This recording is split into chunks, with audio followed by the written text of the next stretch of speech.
Do you think Dhoomam is a misunderstood movie? I have no idea.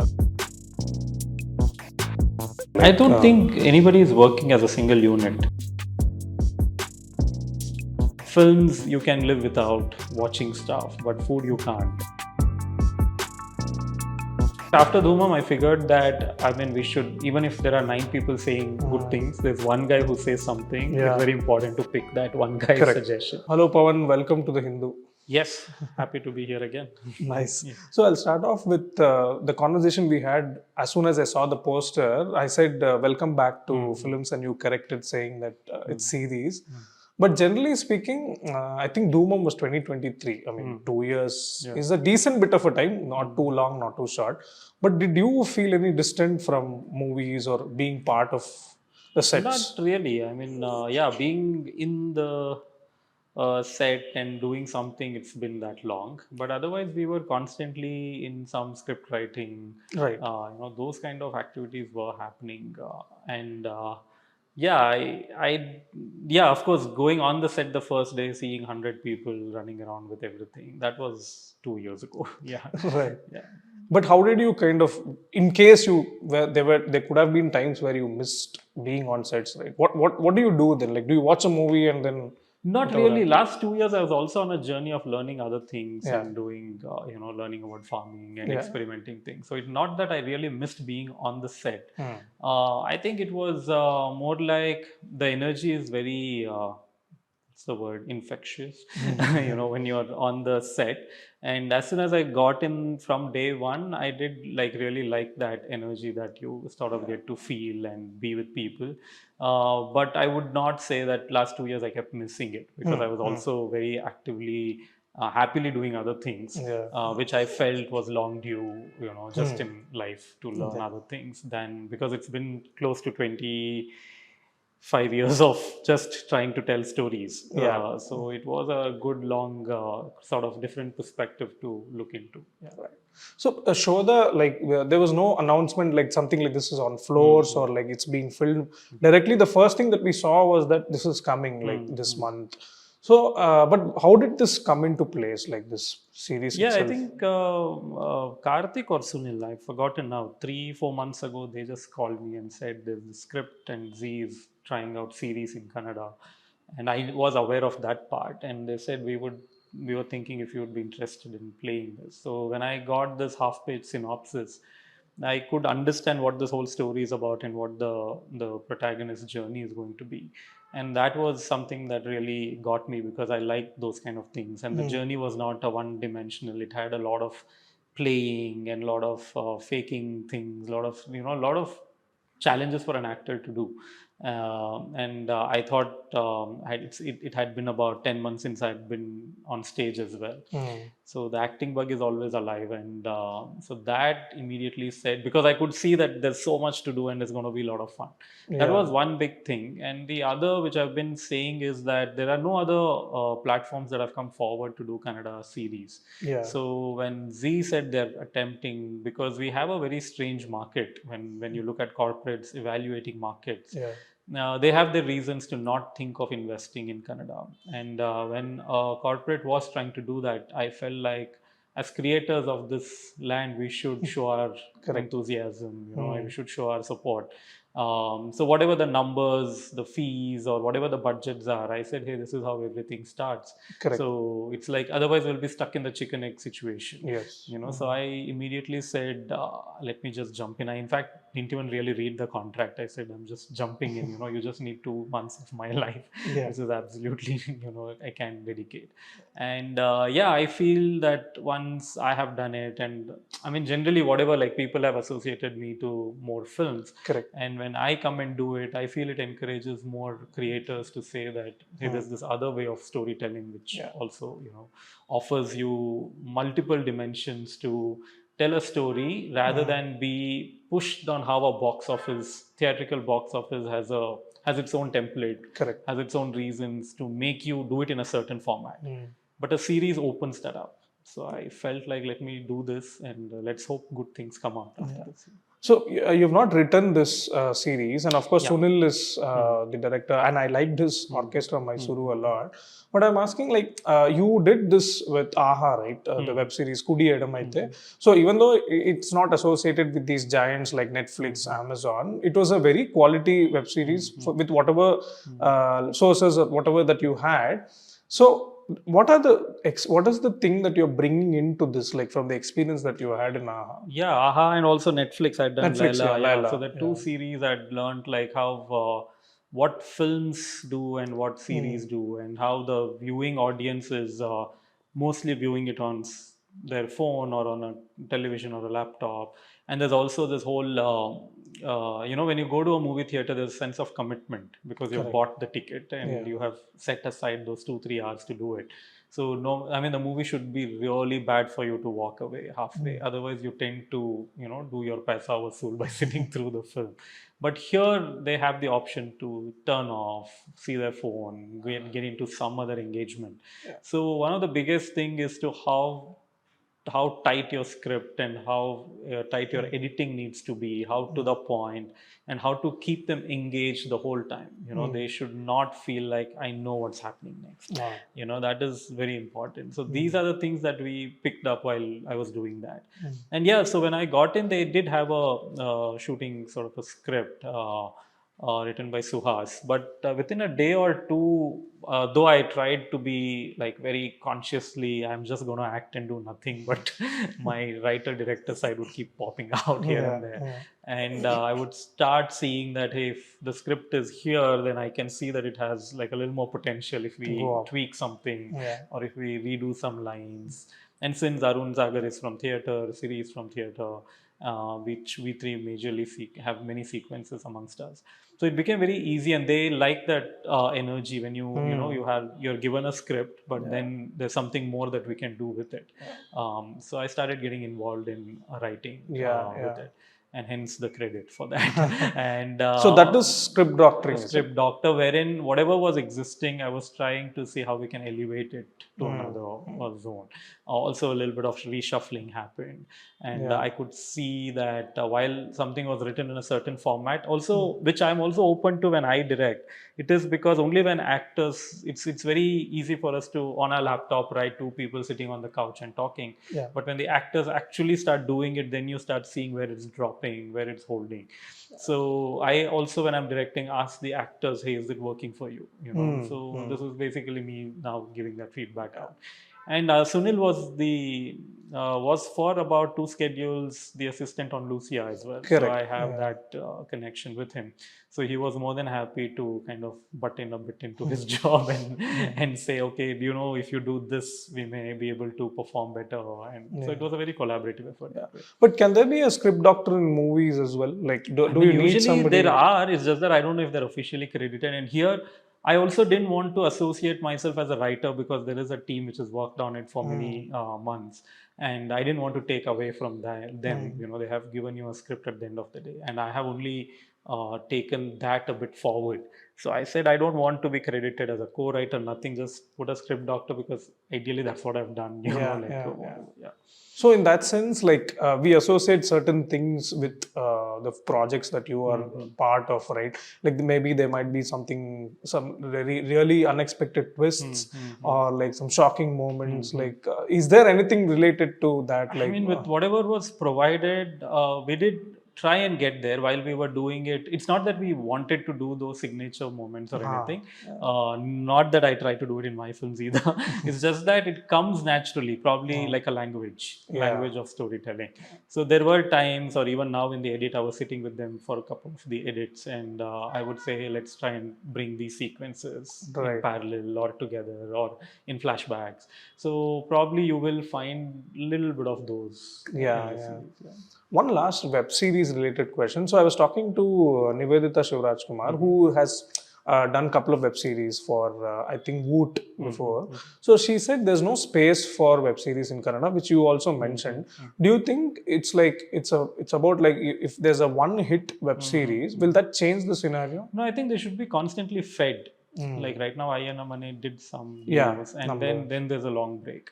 So it's actually something that the audience will get hooked onto as an habit, and then if you don't give it to them again, then they go back to viewing whatever else they are viewing.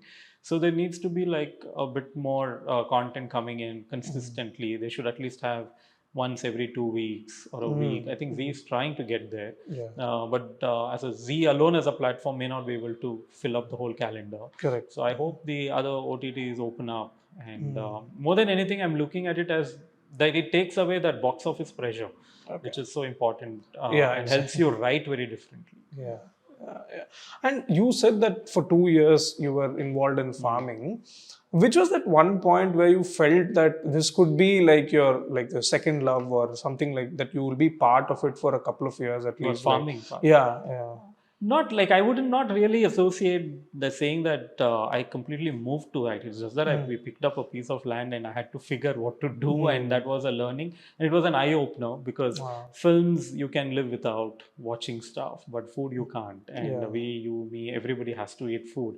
And then when I started learning about what goes into growing food today, I think anybody, like even if you go and study or see the realities, you will be pushed to wanting to do something with it. Yeah. So that was just that. And it's also so complex. I mean, farming is not as we think it is.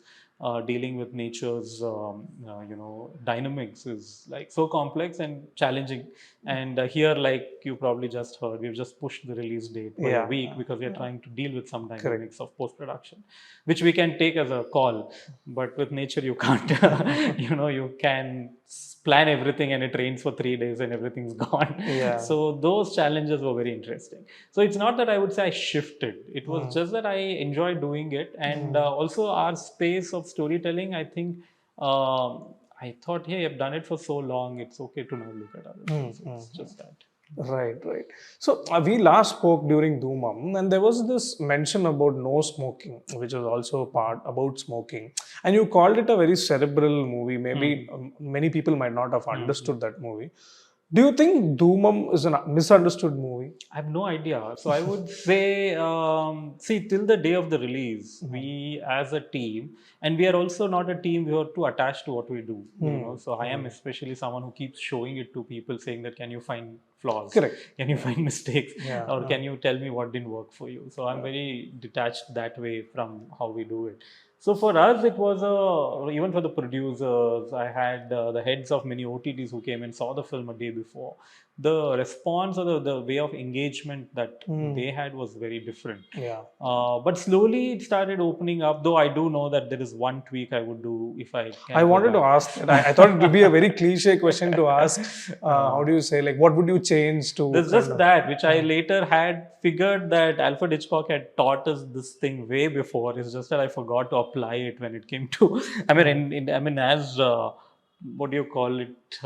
It's not even, I wouldn't even say suggestive. It is directly there. So there's a video of Alfred Hitchcock which goes around as reels, which is called the bomb moment. I don't know if you've seen it. Yeah. So where he says if two people are talking and there's a bomb under the table, so don't show the bomb later. Show the bomb first and then show them talking. It changes the whole scene. And my film was literally that. And I did the mistake which you said don't do, which is I should have brought the truth out in the beginning than hide it. Then probably the whole viewing experience would have been very different. Also, one of the few things that I heard, it kind of did better in non-Malayalam, where people were watching it with subtitles rather than understanding Malayalam, because I figured later that because I don't speak a word of it, so I was really depending on the actors and the translating department and also the direction department. Later I was told that the audience found the translations very what do you call it, bookish? And very academic academic way of translation. Now I would understand, like if somebody does that in Kannada, I would immediately feel a disconnect. So I think things like that. But will that always help if somebody is very honest during like these screenings that you do? In fact, after Dhoomam, I figured that we should, even if there are 9 people saying good things, there's one guy who says something. It's very important to pick that one guy's suggestion. Not that we did have few flags, like one person would say out of 9. And then we would think that, okay, maybe this person's too used to the popular genre Correct. film. Yeah, But that was a learning that, okay, maybe that one person is the one who you should Who's right. talk to Yeah, more. yeah. Another cliche question: how did you come over the setback? Like till then, at least nobody dismissed your movies. Like till like even Kudiyadamaite was watched well. Of course, we know what Lucia, U-Turn, and everything else did. This is the first time they said that this is a misfire of sorts. So how did you take in that? Till No, then, it you were does not got that confuse feel. you because you feel like you have learned the pacing, that you've learned how to narrate something. Yeah. And also, all said and done, I would say that there are, I mean, I have seen really big master filmmakers' films which are really misfired at the box office. But then later, there are a couple of us who will still go and watch and think Yeah. that's really worked. And what Dhoomam did was a bit confusing later as well. Like the box office, as much as that confused me. But months later, when we just put it out on YouTube, then it had this sudden wave of, audience which it found across the world. And thankfully, I don't know why I did it. In the hindsight, it feels like it was meant to be. I put a QR code Yes. which yes, people could yeah. scan and write Correct. to me directly. And I still get it. Every day I get 2 or 3. And it's fascinating how there is an audience who kind of also related to it, also felt it, impacted. Yes. Yes. So then you just feel that today we are in a world wherein you will find your audience for what you do. It's just that they may find your film like years later, and not at the most crucial point. Right. And this YouTube part that you mentioned, recently Amir Khan released his movie on YouTube. I am not able to understand that model yet. But do you understand, like, is there but it's not new. I mean, just because Amir with, exactly. with his name, but it's been there for like 15 years, I guess. As soon as YouTube movies came out. Yeah. And U-Turn, Ondu Matya Kate have been on it since the time Correct. they released. Even Dhoomam. Dhoomam is free. Yeah. But this whole pay and watch model. Later, because I own the rights for this films, I put it out for free as well. But what Amir did was called as it's called TUVOD, transactional video on demand, and we have done it, and it's been there. And if you just go to YouTube movies, you will see every movie there. Probably the only difference is that all these movies also have other digital platforms, so they are not only here; they're also in other places. But I think what they did with his film is that they chose only that as the only source. But in terms of payments, it comes down to, I mean, how much the audience are up for it. Like if what happens is on a platform which I have been, in fact, promoting. I have been saying that, listen, YouTube is a great tool. Every phone already has the app. You don't even have to install it anymore. And I have been since the time I did FUC during pandemic or something, I have said use YouTube and find ways to monetize it. That's the best way to reach, because it makes you completely independent. For example, like whatever series we do, we still have a corporate who's trying to push their business ideas, their data metrics of what they have learned about their subscribers. And sometimes you may feel like, hey, I'm not still doing what I want to do. I'm still playing it to your frameworks. But YouTube allows you to be completely independent. So you can do whatever, and then you will find your audience. The conversion part is the tricky one. Probably out of 10,000 people who watch, there might be 10 people who want to pay. If we form that culture that, hey, I would like to pay $50, $100, as simple as that, not even like big money.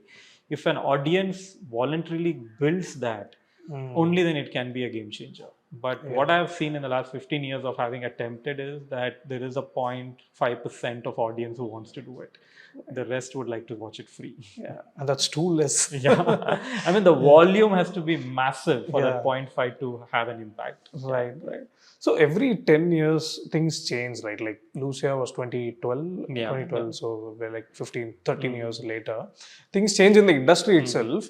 Like, do you think a newcomer today can have that excitement of doing a Lucia again, like with a completely new cast? Crowdfunded may or may not be, but I'm just saying like an experimental subject as well. Like, do you think that will work today? Because one thing is, people, they say that they're not going to theaters, and of course the cost of filmmaking would have gone up. They have a lot of options now compared to back then. Like that excitement for a newcomer. There are lots of things that is going to work in favor as well. So I mean, the cameras have evolved. You get one, you can shoot on an iPhone today and still get the same better quality than what we got on Lucia, in fact. But what changes? There are as many good. There are also as many challenges. So I think what comes down to is how probably Sue from So has cracked suddenly. But I mean, I mean, also no one intends to do it. I'm sure. Like when we did Lucia, for me, the idea was that finish the film and give a CD out to people. That is all I thought I wanted to achieve. Yeah. It's just that it built to what it became. I'm sure the today's Sue from So team also never thought that's where they're going to be. It just happened. So these things happen because of a lot of things which are not in your control coming together. So I think the idea is to just keep doing. Genuinely. Right. So again, I'm going back to from the audience perspective. So Sue from So kind of did a huge business and all that, and now the argument is that don't blame the audience because they are willing to come and all that. What's your understanding of the Kannada movie watching audience like? I mean, I think it's as confusing as there is. I mean, whenever you try to kind of go by some data, it I think never works. It is very chaotic and very unpredictable. You have no idea what all seems to have fallen in place. Sometimes it is also not just the movie's quality alone, it's the weather, it's the political scenario, it's the financial scenarios, general quotient, happiness quotient of the society, what they're generally craving for. I think I think what everyone's commonly agreeing is that they all are now looking for very happy things. The audience are desperately seeking that I just want to laugh. Which probably says a lot about what's happening outside the movie theater then. They're not feeling so happy, they're not laughing so much, so they just wanted someone to trigger that in them. So that coming together to just laugh. But I don't know if it can work as I mean in Tamil, the tourist family when you see the script you will wonder if it will work. If someone presented it to you and you see the metrics of what is working, you will say, hey, who will watch this? But then people ended up watching it. So it is it's something that probably is how this nature of the business is. Globally, worldwide, it's been the same. So when I keep seeing Forrest Gump was a very difficult film to make. Like the studio never backed it happily, but then we are talking about it 20, 30 years later. Shawshank Redemption was a box office flop, but it's still on the top one. So I think it's just the nature of how this is. It's interesting you say because when I was going to watch Sue from So again, I knew that I'm going to have a nice time. Like I want to laugh and have fun. So that becomes a very driving force, right? Like there's no element of how do you say thrillers or bloodshed or action. Like this is a place where I can be very relaxing. That could be the mindset of the audience. True. I think also they have been fed with a lot of entertaining content on the cell phones today. Content which makes them not put their brains or emotions too much into. So if you see the last few hits in all other languages have been films like these. I'm not just saying that only these are hits, but these have kind of really worked well. When you're trying to give them a good entertainer, the audience seems to be picking it up faster. I just want to understand your mindset. Like, say, you have obviously started off with experimenting and you've done shows as well. But just to ask you, like, if somebody comes with you and offer saying that this is a franchise that's been like there for a long time, it's a pakka, how do you say in very colloquial term, mass film, very commercial, it'll have a lot of action, and all you have to do is just direct the film and go. Like you don't need to worry about writing, casting, everything. Will you be interested to do that? No, like as a process, I would be as a challenge, I would be, but I doubt whether I can give them what they want at the end of the day, because the idea is sometimes how I explore a scene may be a bit niche for the audience that they want to reach out to. The audience may want it to be more spoon-fed. The audience may. So, I would love to spoon-feed and make more money, but it doesn't come to me. I would end up trying to play it out the way I've learned it. So I'm not saying I won't. And also, I think when you think of a very mass commercial entertainer, if you break it down, break down the film into parts, the scenes are actually, I think, 60%, and the rest Yes. are like the action director takes over most of the screen time. Yeah. You may have a word with the action director and say, this is the tone and feel I'm looking for. But let's see where it goes. I would not completely dismiss it, Yeah. but I question that, do I know how to do it? Yeah. And also, we spoke from the audience perspective. How do you see one pattern that we are seeing in Kannada is that the first 6 months of it is very dry. Coincidentally, the next 6 months is quite interesting. So why aren't we having that good balance? Like we have, first 6 months we have good films, then we have good films in the second 6 months. Why is the consistency not there? I don't think anybody is working as a single unit. Everyone's just working individually. They're planning their own films and thinking of, okay, I've shot the film in 3 months, now 3 months of post-production, and then I'll release it and put it out. So nobody is trying to put a calendar down. So there is no body that is trying to say that, I wouldn't say kind of create rules, but at least sort of a healthy space to come and say, okay, now in Jan, how many family dramas and how many actions and how many comedies are we getting, and who's bringing it in Jan, who's bringing it in March. So if you kind of have a healthy discussion, and a filmmaker can come and say, I'm feeling like doing a thriller, and this body says, then you work towards coming in October. Right. Then they also know that and the body should say that we will make sure that there's nothing before and after that a thriller zone. So the audience is kind of diverted to your film. So if that kind of a healthy framework can happen, but I think that's a very idealistic way of thinking, because we are in an open market where everyone's trying to out there and sell and make money. Correct. But if we always, but it's a very conflicting, paradoxical thing that we say an industry, but we are not really an industry. We are individuals. Yeah. So we cannot say, why is the industry not doing it? We can only say if the industry is functioning as one, but we don't function as one. Right. It's a very interesting answer, actually. So another question, obviously, how close are you kind of towards your next directorial? Not like, I don't see it that way. I mean, having done this for the last 3 months, it was quite exciting, quite thrilling. And also this whole positivity which from So has brought, that, hey, the audience can come to theatre, because that felt like that was a shut door for a while now.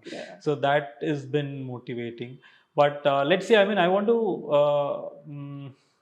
I want to have that story which is still something that I want to say, and I should feel that if I bring it out there, there is an audience which will respond to it. Because I cannot go and say that, hey, now comedies are working, let me write a comedy. So it's just not me to do it that way.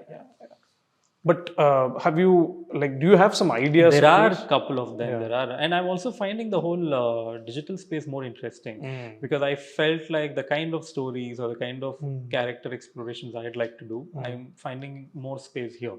Because, like I said, they're not in that 3-hour frameworks. They're not in that bang-on interval. And also the fact that a theatre-going audience today is coming more like they want to have that very celebration sort of a feel, which none of my stories are like that. So they're more into a little more personal. So I feel this space seems to be more promising for me.